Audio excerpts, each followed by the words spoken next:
after a week full of bluster. I'd love to see a shutdown if we don't get this stuff taken care of. And a week full of dealing and wrangling behind the scenes. Congressional leaders have done the hard work of finding compromise. The drama this week on the budget comes down to 6 simple words. Help me! I can't stop spending! Republican and Democratic leaders agreed to spend hundreds of billions of dollars more as the debt soars out of control. Where's John Boehner when you need him? Giving this government more revenue would be like giving a cocaine addict who wants to quit more cocaine. We'll explain how the spending habits of the Capitol could cost Republicans in November. Plus, we have a hot debate over civil rights and how ex-felons regain their right to vote. Vanessa Rufus will join us with both sides on money, power, and politics.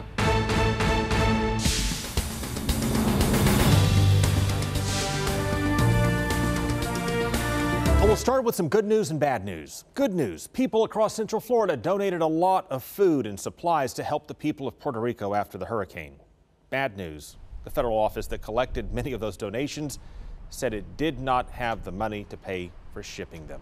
So they sat in a building in Kissimmee infested with rats that chewed through and contaminated the food and supplies. Good news, FEMA gave a $156 million contract to a company in Atlanta to deliver 30 million meals to Puerto Rico as soon as possible.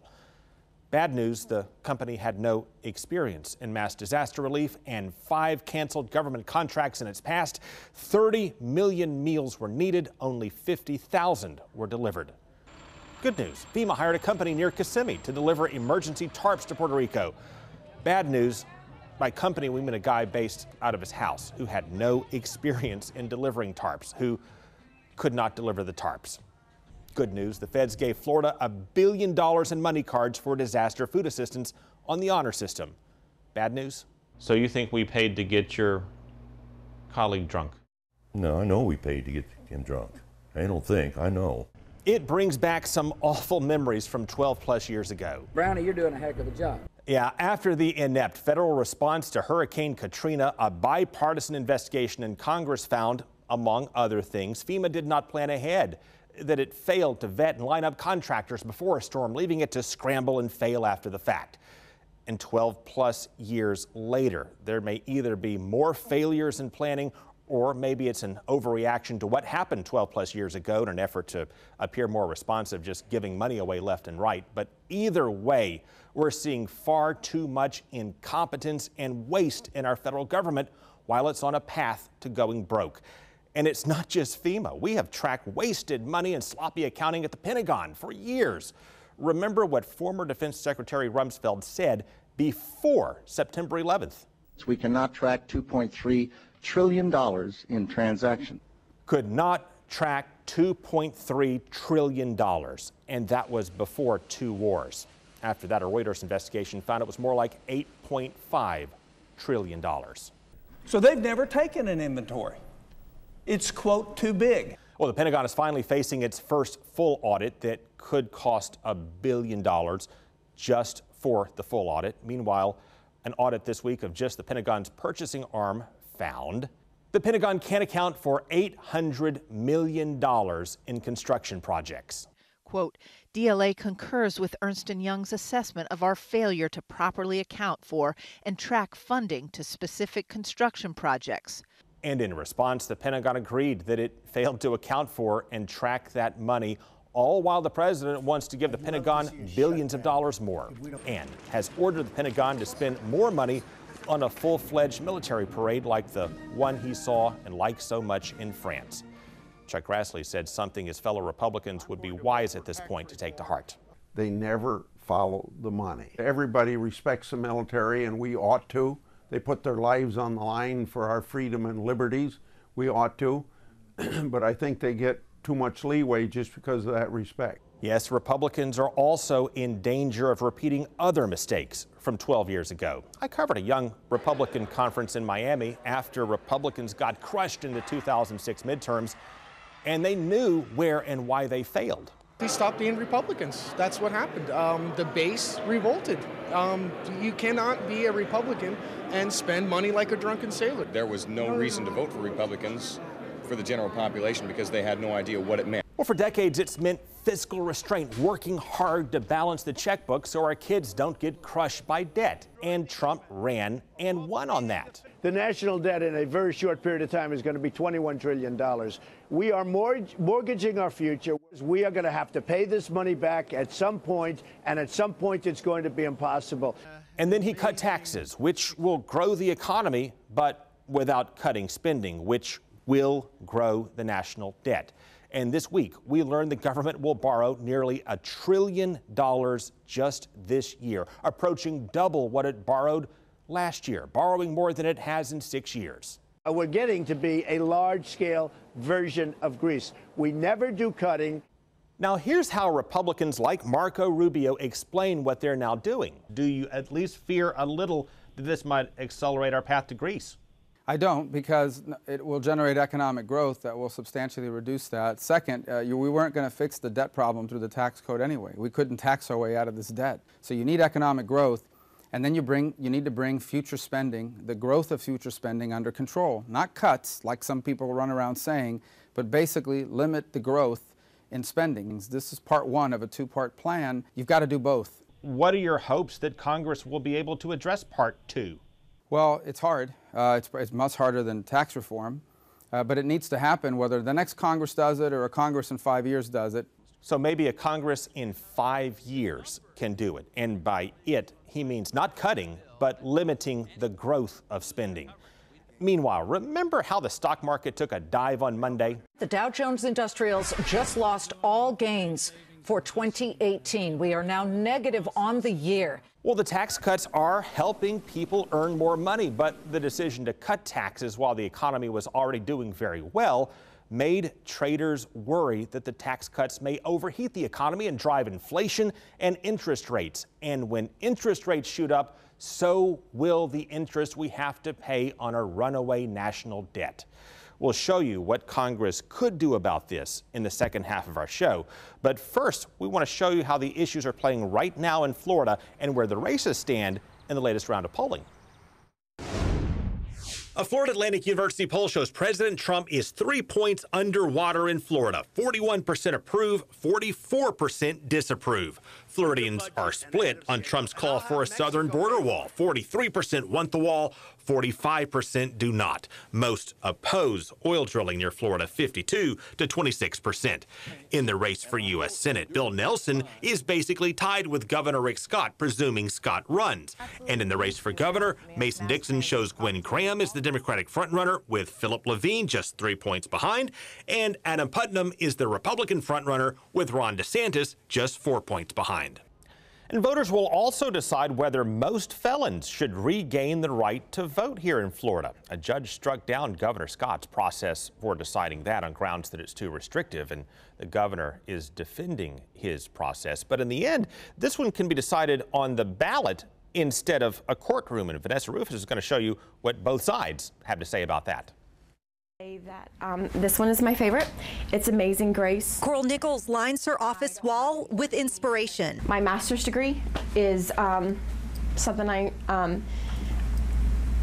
look at and remind myself that I'm a hard worker. I did it when people... There's a lot of hope here, which she shares with her clients as they struggle with homelessness and addiction. We help people go through a program that I developed that teaches them life skills, it teaches them accountability, it teaches them self-sustainability. But not too long ago, Nichols was staring at different walls.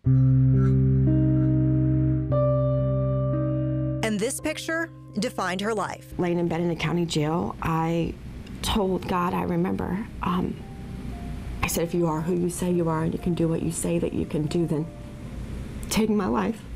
Because I'm going to die if you don't. She served 5 years for embezzlement and is still working through a 10-year probation.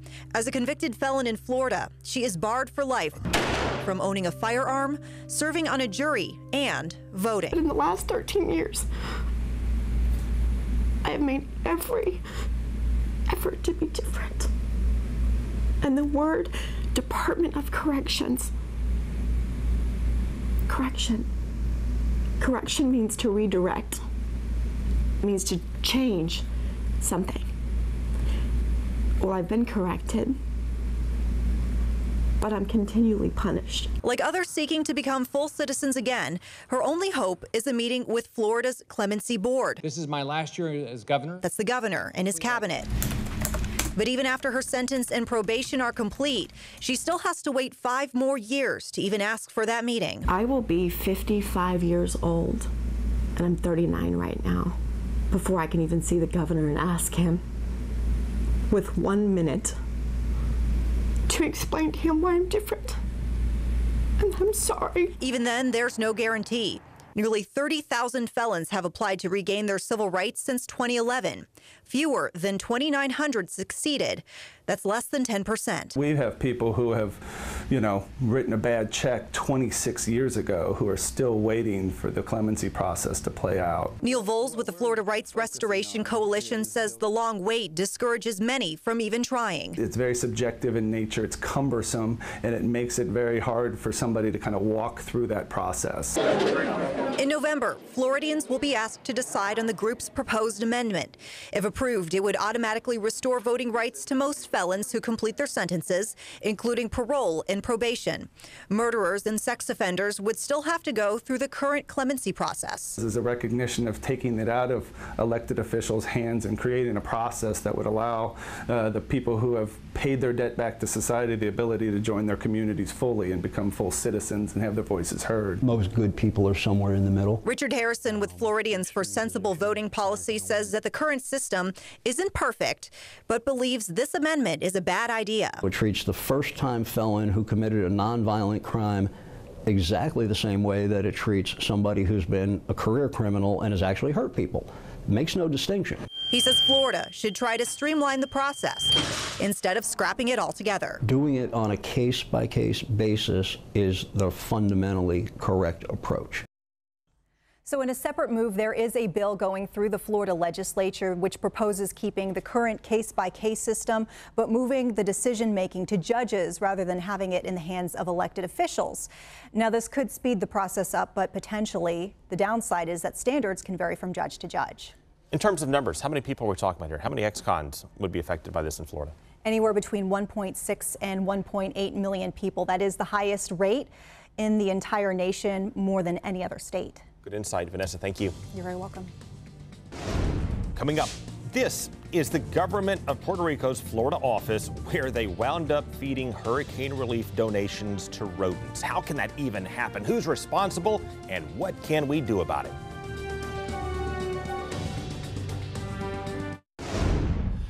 Well, we started tonight's show with government failures in hurricane relief. And now we want to take a closer look at how the government of Puerto Rico, not the feds, failed us right here in Central Florida.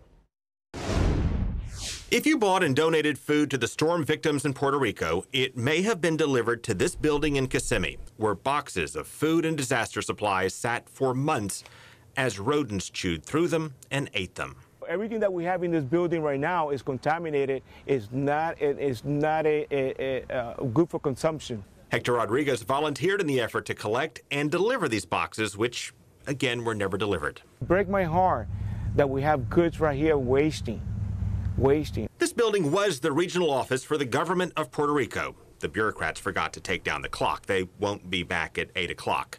Again, this building is closed for rodents. Initial reports said it was infested with rats like these from New York City.